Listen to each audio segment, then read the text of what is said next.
Welcome to Learnino. ഇന്ന് നമ്മൾ ഫിസിക്സിൽ നിന്നുള്ള കുറച്ച് പ്രീവിയസ് ഇയർ ക്വസ്റ്റ്യൻസ് ആണ് ഡിസ്കസ് ചെയ്യാൻ പോകുന്നത്.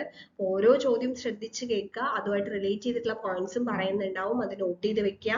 ഈ പ്രീവിയസ് ഇയർ ക്വസ്റ്റ്യൻസ് പഠിക്കുക എന്ന് പറഞ്ഞു കഴിഞ്ഞാൽ നമുക്കത് ഇനി എക്സാം എഴുതാൻ പോകുമ്പോൾ വളരെയധികം യൂസ്ഫുൾ ആയിരിക്കും. സോ നമ്മൾ എല്ലാത്തിൻ്റെയും ഫിസിക്സും ബാക്കിയുള്ള എല്ലാ സബ്ജക്ട്സിന്റെയും ഇതുപോലെ പ്രീവിയസ് ഇയർ ക്വസ്റ്റ്യൻസ് ചെയ്യുന്നുണ്ട്. സോ അതെല്ലാം കൃത്യമായിട്ട് ഫോളോ ചെയ്യുക. Okay, first question. Zener diode is used for regulating supply voltages so that they are constant. For this, Zener diode should be. Zener diode, a type of diode ആണ്. Zener diode എന്ന് പറഞ്ഞാൽ voltage റെഗുലേഷന് വേണ്ടി use ചെയ്യുക. Zener diode main ആയിട്ടുള്ള ഒരു use എന്ന് പറയുന്നത് voltage regulation ആണ്. മെയിൻ ആയിട്ടുള്ള ഒരു ആപ്ലിക്കേഷൻ എന്ന് പറയുന്നത്. അപ്പോൾ അങ്ങനെ നമ്മൾ Zener diode യൂസ് ചെയ്യുമ്പോൾ അത് എങ്ങനെ ആയിരിക്കണം? ഇറ്റ് ഷുഡ് ബി ഓപ്ഷൻസ് തന്നിരിക്കുന്ന forward biased, reverse biased, not biased, either forward or reverse biased. അപ്പോൾ ഫോർവേഡ് ബയസ്ഡിലായിരിക്കോ റിവേഴ്സ് ബയസ്ഡിലായിരിക്കോ അതല്ലെങ്കിൽ ഫോർവേഡോ റിവേഴ്സോ ആയിരിക്കുമോ എന്നാണ് ക്വസ്റ്റ്യൻ. അപ്പൊ നമുക്കറിയാം Zener diode പ്രത്യേകമായിട്ട് ചെയ്തിരിക്കുന്നത് തന്നെ അതിന്റെ റിവേഴ്സ്ഡ് ബയസ്ഡ് കണ്ടീഷനിൽ ഓപ്പറേറ്റ് ചെയ്യാൻ വേണ്ടിയിട്ടാണ്. ഓക്കെ, ഫോർവേഡ് ബയസ്ഡ് കണ്ടീഷനിൽ അല്ല, റിവേഴ്സ്ഡ് ബയസ്ഡ് കണ്ടീഷനിലാണ് അത് ഈ പറഞ്ഞ പോലെ വോൾട്ടേജ് റെഗുലേഷനും അതിന്റെ കാര്യങ്ങൾ ആപ്ലിക്കേഷനും ഒക്കെ യൂസ് ചെയ്യുന്നത്. അപ്പൊ Zener diode should be in reversed biased condition. Option B is the correct answer. അടുത്ത ചോദ്യം. At the center of Earth, value of acceleration due to gravity is. Acceleration due to gravity G. G യുടെ value എർത്തിന്റെ സെന്ററിൽ എന്തായിരിക്കും? ഇത് വളരെ common ആയിട്ടുള്ള ഒരു question ആണ്, എല്ലാവർക്കും അറിയുന്നുണ്ടാവും. എന്തായിരിക്കും എർത്തിന്റെ സെന്ററിൽ ആക്സിലറേഷൻ ഡ്യൂ ടു ഗ്രാവിറ്റി എന്ന് പറയുന്നത്? ഓപ്ഷൻ തന്നിരിക്കുന്ന G2, G0, G/2. It will be zero ആയിരിക്കും. എന്താണ് കാരണം? അതായത് എർത്തിന്റെ സെന്ററിൽ നോക്കുമ്പോഴത്തേക്കും ഏതെങ്കിലും ഒരു പോർഷൻ എന്നുള്ളത് മറ്റൊരു പോർഷൻ എന്തായിരിക്കും? ക്യാൻസൽ ചെയ്ത് പോകും അല്ലെ? ഓപ്പോസിറ്റ് ആയിട്ടുള്ള പോർഷനിൽ ക്യാൻസൽ ചെയ്ത് പോകും.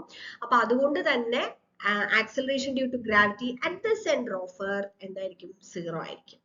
Okay, so correct answer is option C. Next one, elastic collision does not conserve.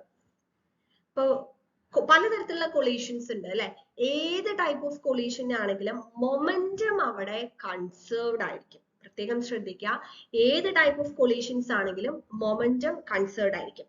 ഇനി എലാസ്റ്റിക് കൊളീഷൻസിന്റെ കേസിൽ കൈനറ്റിക് എനർജി കൺസേർവ്ഡ് ആയിരിക്കും.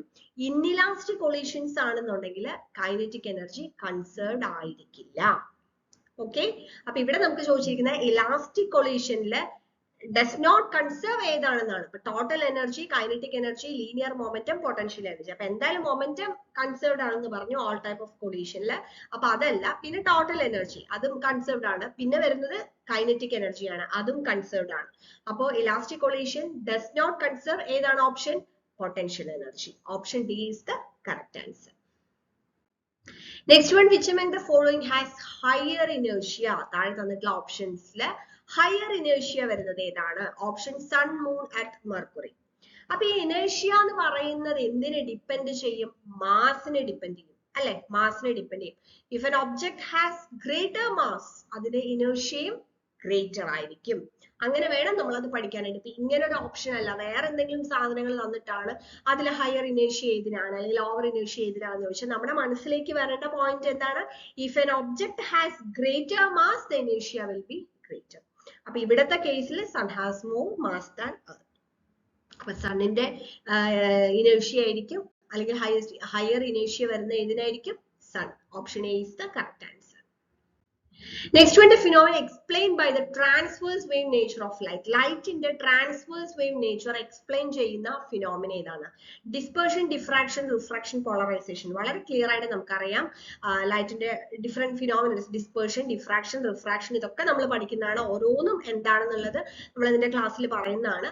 പോളറൈസേഷൻ ആണ്. Polarisation explains the transverse wave nature of light. Option D. Next one, in a projectile motion, maximum horizontal range is obtained when angle of projection is. അപ്പോൾ ഈ projectile മോഷനിൽ അല്ലെ, projectile മോഷനിൽ maximum horizontal range കിട്ടുന്നത് ഏത് angle of പ്രൊജക്ഷനിലാണ് നമുക്കറിയാം. കുറെ application ലെവലിൽ സ്പോർട്സിലൊക്കെ വളരെയധികം use ചെയ്യുന്ന ഒരു കാര്യമാണ്. അപ്പോ ഏത് ആംഗിളിൽ ചെയ്യുമ്പോഴായിരിക്കും മാക്സിമം ഹൊറിസോണ്ടൽ റേഞ്ച് കിട്ടുന്നത്? 35 degree, 45 degree, 65 degree, 55 degree. It is 45 degree. 45 degree. When the angle of projection is 45 degree, the maximum horizontal range is obtained. Mark the 45 degree, option B. Next one, the angle between true geographic north and the north shown by compass needle is called. അതായത് നമ്മൾ പഠിക്കുന്നത് ഇങ്ങനെയായിരിക്കും. Geographical നോർത്തും magnetic നോർത്തും തമ്മിലുള്ള ആ ഒരു ആംഗിളിനെ നമ്മൾ പറയുന്നത് എന്താണ്? It is declination. അതായത് ജോഗ്രഫിക്കൽ നോർത്തും മാഗ്നറ്റിക് നോർത്തും അതിന്റെ തമ്മിലുള്ള ആ ഒരു ആംഗിളിനെ നമ്മൾ പറയുന്നത് അതാണ് ഈ compass needle, shown by the compass needle എന്ന് പറയുന്നതാണ് മാഗ്നറ്റിക് നോർത്ത്. അപ്പൊ അതിന്റെ ഇടയിലുള്ള ആ ഒരു ആംഗിളിനെ പറയുന്ന പേരാണ് declination. So here option D is the correct answer.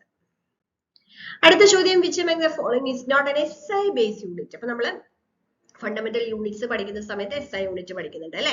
SI യൂണിറ്റിൽ SI ബേസ് യൂണിറ്റിൽ വരാത്തത് ഏതാണ്? Luminous intensity, time, temperature, electric potential. വളരെ ക്ലിയർ ആണ് അല്ലെ. ലൂമിനസ് ഇന്റൻസിറ്റിയും ടൈമും ടെമ്പറേച്ചറും ഒക്കെ SI ബേസ് യൂണിറ്റിൽ വരുന്നതാണ്. അപ്പൊ ഏതാണ് വരാത്തത്? Electric potential, option D. Next one, resistivity of copper depends on. ഇത് ഇമ്പോർട്ടന്റ് ആയിട്ട് നമ്മൾ അറിഞ്ഞിരിക്കേണ്ട ഒരു കാര്യമാണ്. കോപ്പറിന്റെ resistivity it depends on temperature ആണ്. ടെമ്പറേച്ചറിനെയാണ് ഡിപ്പെൻഡ് ചെയ്തിരിക്കുന്നത്. Option A is the correct answer. Next one, weakest force in nature. നേച്ചറിലുള്ള ഏറ്റവും വീക്കസ്റ്റ് ആയിട്ടുള്ള ഫോഴ്സ്. അപ്പൊ നമ്മൾ ഡിഫറെന്റ് ടൈപ്സ് ഓഫ് ഫോഴ്സ് നമ്മൾ പഠിക്കുന്നുണ്ട്. Electromagnetic force, nuclear force, gravitational force ഒക്കെ, അങ്ങനെ പല ടൈപ്പ് ഓഫ് ഫോഴ്സ്. അപ്പൊ അതിൽ ഏറ്റവും വീക്കസ്റ്റ് ആയിട്ടുള്ള ഫോഴ്സ് എന്ന് പറയുന്നത് ഇറ്റ് ഈസ് ഗ്രാവിറ്റേഷണൽ ഫോഴ്സ്. ഏതാണ്? ഗ്രാവിറ്റേഷണൽ ഫോഴ്സ് ആണ് ഏറ്റവും വീക്കസ്റ്റ് ആയിട്ടുള്ള force. And the last question, two parallel conductors are carrying current in the same direction. The force between them is. ഇത് വളരെ ഇമ്പോർട്ടന്റ് ആണ്. രണ്ട് പാരലൽ കണ്ടക്ടേഴ്സ് ഒരേ ഡയറക്ഷനിലാണ് കറണ്ട് എന്നുണ്ടെങ്കിൽ അവ തമ്മിലുള്ള ഫോഴ്സ് എങ്ങനെയായിരിക്കും? ഫോഴ്സ് അട്രാക്റ്റീവ് ഇൻ നേച്ചർ ആയിരിക്കും. ഇനി രണ്ട് പാരലൽ കണ്ടക്ടേഴ്സ് അത് ഓപ്പോസിറ്റ് ഡയറക്ഷനിലാണ് കറണ്ട് ഫ്ലോ എന്നുണ്ടെങ്കിൽ the force between them will be repulsive. മറക്കരുത്, ഒരേ ഡയറക്ഷനിൽ കറണ്ട് ആണെങ്കിൽ അട്രാക്റ്റീവും ഓപ്പോസിറ്റ് ഡയറക്ഷനിൽ കറണ്ട് ആണെന്നുണ്ടെങ്കിൽ റിപ്പൾസീവ് ആയിരിക്കും ഫോഴ്സ് എന്ന് പറയുന്നത്. ഓക്കെ, സോ ഫിസിക്സിൽ നിന്നുള്ള കുറച്ച് പ്രീവിയസ് ഇയർ ക്വസ്റ്റ്യൻസ് ആണ് നമ്മൾ ഈ ഒരു വീഡിയോയിൽ ഡിസ്കസ് ചെയ്തത്. ഇതിന്റെ നെക്സ്റ്റ് പാർട്ട് വരുന്നുണ്ട്. സോ ആ ഒരു വീഡിയോ കാണാം. Thank you.